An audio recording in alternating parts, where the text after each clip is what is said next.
an absolutely key question, really. Without knowing in depth the situation in Nepal, I think it is in a way a kind of classic example. And obviously, sort of one area, it's not necessarily the place I would necessarily start, but one obvious area is if you're moving from roughly 70 to 700 different units, then going back to my specific linkage, understanding who gets to take decisions about what, which is usually vanishingly unclear in changes of that sort, is kind of a good start. So getting the structure is kind of a given in that situation. You know, you've gone from the 70 to the 700 odd, but actually nailing down who can take decisions about what is kind of an early thing to get a handle on. Because if that isn't sorted out, then a lot of other stuff is kind of flapping around in a slightly aimless fashion, and you've got massive scope for organisations to sort of get in the way of one another. The next thing I would tackle is the coordination there, really. It's understanding if you've got all these organisations, who actually needs to play nicely with who, and what would playing nicely mean. So what are the ways in which each of these municipalities can mess things up for the others, and putting in the mechanisms to stop that happening. And then progressively working through the model to say, right, what else do we need to develop? So I think whatever the situation, the pattern in a way is the same, which is you fit the new, you map the new situation onto the model and say, right, where have we got things completely missing, and where are they weak, and which of those are most acute, where's the highest priority to improve, and work on that. That bit, the diagnostic, is really, really quick. The really quick and really cheap and really easy. The difficult bit, of course, is changing things on the ground. That's always the hardest bit. And because it's the hardest, I think it kind of puts more emphasis on doing the things that are going to have the biggest impact the fastest. So because the hard work is change on the ground, that's where you've got to sort of economise as much as you can. So that getting good diagnostics is really, really cheap and quick. And that helps you get the biggest bang for your change buck, because the expensive bit is doing the stuff on the ground, really. It's people's time doing the change, so you might as well get the maximum benefit from that. Thank you. We'll move on to a few questions from the panel and then open it up to a couple from the audience. So thanks very much for that, Patrick and Deepak, for your question. So Patrick, you just mentioned now using this tool as a diagnostic, but I also heard you mention using the tool in development. So could you just explain a little bit, to make it a little bit more concrete for everyone, to give us an example of its use in those two different forms in the health sector? Susanna, sorry to interrupt, but is it possible to put a slide up that shows the model, so we've got something to reference back as while we're talking? Do you want to tell? Is there a slide that just shows the model?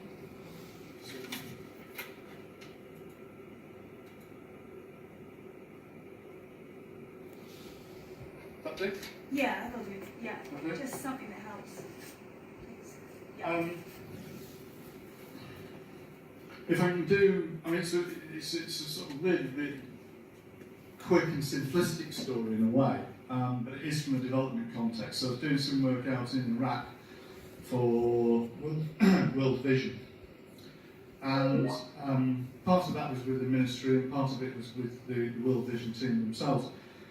So we used this approach with the World Vision team. It took them, I don't know, took them about an hour to do the diagnostic on their team, and they came out pretty good, except for one area of the model which was extremely weak, which was the monitoring loop. So they didn't have any monitoring from their manager, the team manager's manager. And they went, well, that's okay, because that's really a mechanism for building trust. And they said, well, she trusts us. And go, yeah, well, she trusts you now, but you know what you're like. You know, you're going to go off and, I mean, the guy running the team manager, was incredibly entrepreneurial. At some point, you're going to do something and she's going to go, I have no idea what he's doing. And because she doesn't know what you're doing, and because she doesn't monitor, that could go quite horrible quite quickly. So they just went, oh right, yeah, we get that. So they went out, got the manager's manager, brought her in, explained the situation. She said, okay, what would that involve? Well, it would involve coming out with us when we go out on doing field work every so often, just drop in and see what we do, so you understand the situation we're doing it in. She said, okay, fine. So an hour and a half, and we kind of fixed a systemic problem, which might not have reared its head for sort of 6 months or a year or so, but it would have done at some point. Yeah.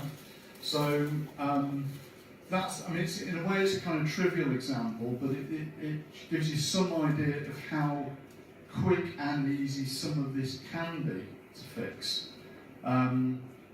At the other extreme, we were doing a project last year in the National Health Service in the UK, which was it was an NHS-funded project, and they were trying to square the circle of centralising for specialist provision, and this was in neuro and spinal, where there aren't that many specialists, and you really want really good people, and yet doing localised delivery. So this is a sort of magic formula for health services. You want expertise, which means concentrating, so you get a sense of excellence, but you want local delivery. So this was a project looking at how, I don't know, about 12 hospitals and several hundred general practitioners could work together to do that distributed delivery but centralised provision. And what are the mechanisms, what's the organisational framework in which that can be done. And as soon as you start to model it, you go, well, that bit's great, that bit's perfectly adequate. That, we have no idea how any of that bit works. There's just nothing organisationally supporting that. You don't know if it works, we don't know if it doesn't work, we've got no idea what's going on there. So, that's a sort of one-day exercise to go, okay, well, we better go and find out what happens in that part of the system, because actually that's where 90% of the patients are, and we don't know what's going on with them. Yeah. So the fix is of course much longer, but the diagnostic is dead quick. So getting to fix then is right. So what do we need? What organisational form do we need to build in that, so we actually know what's going on, what activities are being done, how they're being coordinated, and whether they're working or not. So typically what you find using this is things that are missing, and it's just a case of working out which are the highest priority to build. Okay, thank you. I'm going to shoot a question to another member of our panel, Steve.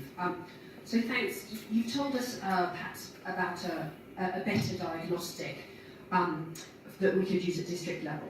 But what would this model add to all the existing current innovations that exist in the literature on improving learning and adaptive capacity at district level? Steve?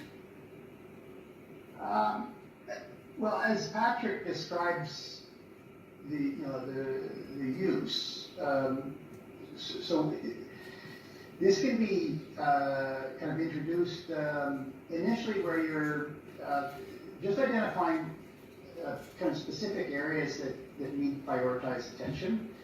So rather than starting with like a kind of a very detailed package, the way I'm seeing this, having something to offer is kind of introducing, initially in a quite a modest basis, some kind of concepts and language and kind of ways of kind of approaching practical problems that you're dealing with. So, and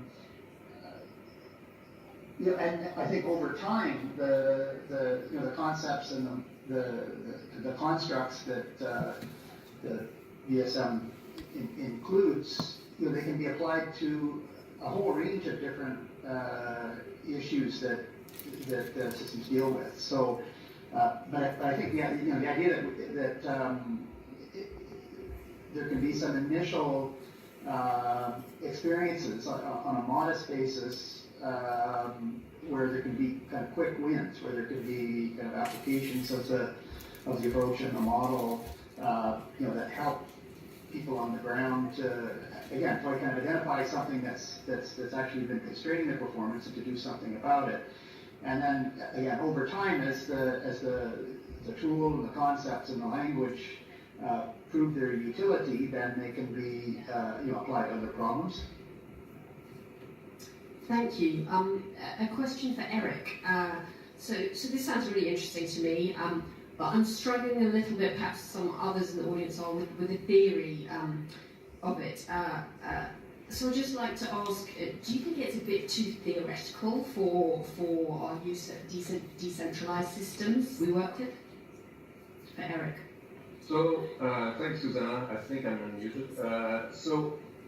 Yeah, I mean, in a snapshot presentation like this, it's a great danger to say it's theoretical, and it's true that the visuals of the VSM are very kind of overwhelming. What really drew me to it, reading quite a bit, and I read quite a bit before I stumbled into Patrick's work, which is really kind of the most recent evolution of the method, is that it actually comes down to very practical steps. And I'll rebound on this. There was a question from Christoph about, why is, the book and Patrick's organization called Fractal, does that mean that you can go in subsystems? And that's what Patrick was saying, is that you can go at any scale. And this refers to essential functions of organization that seem to be ubiquitous, that seems to be required everywhere. And I think we end up behaving by habit, and I remember when I was in clinical practice, there was like a symptom of a healthcare system or a unit in the hospital, which I like to call the indispensable head nurse, and which was where everything worked when the head nurse, in charge was here because she knew everything, and nothing worked when she wasn't here. And that happened time and again, and it's maybe one of these 40 pathologies that Patrick describes. And I think in our organizations, in our work, I see that. I look at some large projects where we try to integrate, and you see us behaving by habits and districts behaving by habits, using the best of our experience, but we kind of develop bad habits sometimes, and we need something to retrain us. Whether it's for individual behaviors or whether it's for organizational behaviors. And having something like the VSM, and it's, Patrick says it's quick, but you do need to think through it, and you do need to have ways to think through it. I don't think every diagnostic is going to take an hour, but it brings you back to some essential functions. And we treat everything as a coordination function. Oh, we need more coordination. Oh, the government is not coordinating enough. All the stakeholders are not coordinating enough. All the NGOs are not coordinating enough. And we treat everything as a coordination problem when sometimes we haven't broken down the operations by the type of issues they're trying to address in the environment. And sometimes some things don't need to be coordinated, they need to be separated. And something else needs to be coordinated, and something else fits to other parts of the systems that Patrick was describing as management or governance. And I think that is extremely practical, that it's disruptive to some of the, I believe, bad habits that we've developed. And I think it's useful to go to a model like this to kind of challenge our best thinking. So that, that would be my take on it. Thank you. We'll just go quickly. We've got one live question here from Lizzie, and